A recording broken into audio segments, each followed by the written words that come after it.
So let me ask you a question. Taqiyya. Okay. Am I saying it right? Okay. Taqiyya. Is that right? Yeah, fair enough. So that's the doctrine that says what? in You tell Islam? us. You tell me how you know it.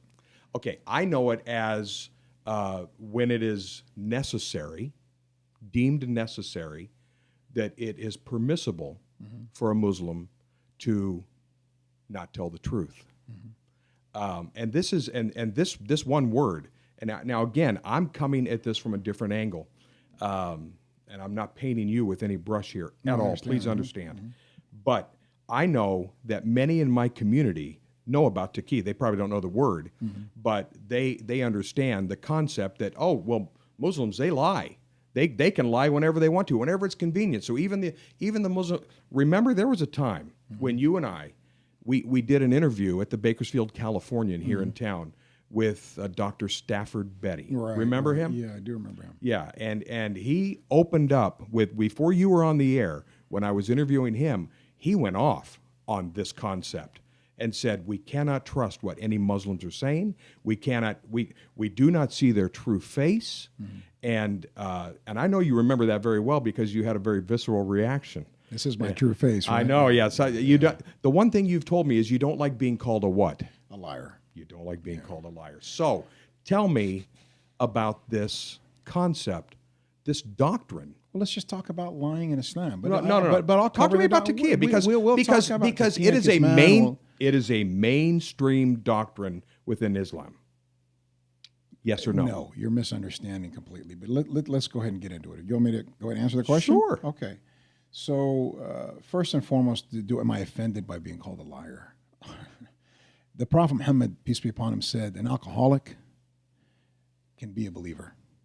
An adulterer can be a believer. But a liar can never be a believer. You cannot be counted as a believer if you're a liar. Okay? Lying puts you in a category of disbelief that is unlike any other. You are a hypocrite at the highest level. Okay? You can never be counted in belief. You cannot be counted with the believers, ever. Your heart will not believe. Okay? If you are a liar. God is called Al-Haq, the truth.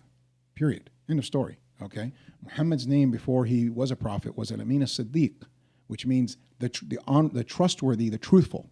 Man who never lied. No one ever knew him to tell a single lie. Okay? We have lies so categorized that we know Abraham had to tell 3 lies in his entire life, 2 of which were in servitude to God completely. 1 of which to save himself and his wife from a very unjust king. 3 lies. Because of that 3rd lie, okay? Because of those 3 lies, when people approach him on the day of judgment to help him be an intercessor for them with God, he will be ashamed to approach God because of lies that are not. I mean, we tell lies to our kids. We tell lies every day. Hold on. Who is Abraham then? A friend of God or someone who's ashamed to approach him? Do you understand my point, though? Do you understand my point? We're talking about. Hold on. Yes. Wait. Humility. He can't be both. Humility is one of being humble and having humility is one of the most admirable and noble characteristics. Clearly, he can approach God, but he feels ashamed. Okay. The point I'm getting at is truthfulness is the most sacred thing. We believe in the truth and we speak the truth. Okay. So what is taqiyya? When I have given all my lectures and speeches and I'm not making people happy, I'm not out there pleasing them. I know. And they're saying you can't believe him, he's lying. Well, what am I saying that makes me win you over? I'm telling you things you don't want to hear. Okay, I'm telling you things that upsets you. So usually liars try to please you, to win you over, to take your money, to get your daughter, God knows what. Taqiyya, okay? To get your daughter? To do whatever they got to do, you know what I mean? The point being is there is this exception in Islam, and it was due to a companion who was captured, who was being persecuted, to say he didn't believe in Muhammad, he didn't believe in Islam, he didn't believe in Allah. Okay, he wasn't a Muslim. Say you're not a Muslim. This faith is weak, and we know you're going to recant it if we just put a little pressure on you.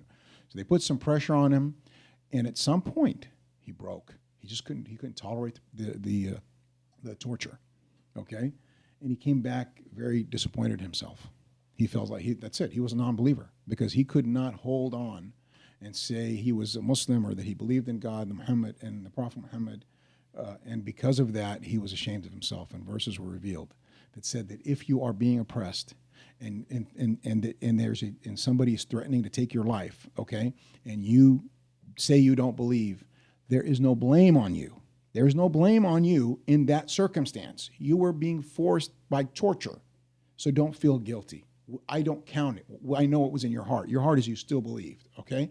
So if, Bob, you had the strength to take me down, hold a knife to my throat, and start telling me, recant your faith, okay, and I lied to you and said, okay, I'm no longer a Muslim, okay, that's taqiyya. That's me taking my option to say, and I can tell a lie. Do you think that's the only thing that taqiyya is? That is the only application. What happened in history is that you had these minority groups in Islam, like the Shia and whatever, right? And they felt that they took a little bit more liberty with that because maybe there were some Sunnah or some majority Muslims that were a bit oppressive, and they were afraid.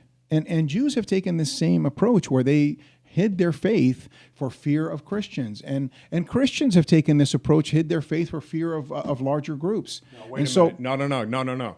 Because there was a massacre that took place just a few years ago by Boko Haram where women refused to renounce Christianity. Did I say all Christians? I said in history. I'm just saying. Not all Jews not all Jews hid their faith. Okay, not all Christians, not all Muslims. The point I'm saying is, Andy McCarthy, this is an ex-prosecutor who prosecuted Muslims. He prosecuted the blind sheikh. And he made this statement that all Muslims lie, so much so that the Prophet Muhammad says that war is deception. Oh my God, Prophet Muhammad said war is deception and you're allowed to lie in war, okay? And his whole point was this: Islam teaches people to lie. Right. Now, let's go back to, again, people of knowledge, scholars that know, that understand the depths of these matters. They would be fooled. They'd be laughing stock, okay, if they were to make such a statement. They would be laughing stock in their world of theology and Middle Eastern law, okay, biblical or religious law, Quranic law. You would be laughed out because they know you're falling for these haters that are just taking little. So the mainstream solid the scholars, mainstream understanding of taqiyya is one.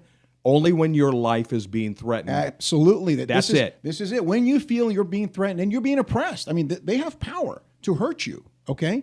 That's it. Now, everyone has this right, and any faith can execute this right.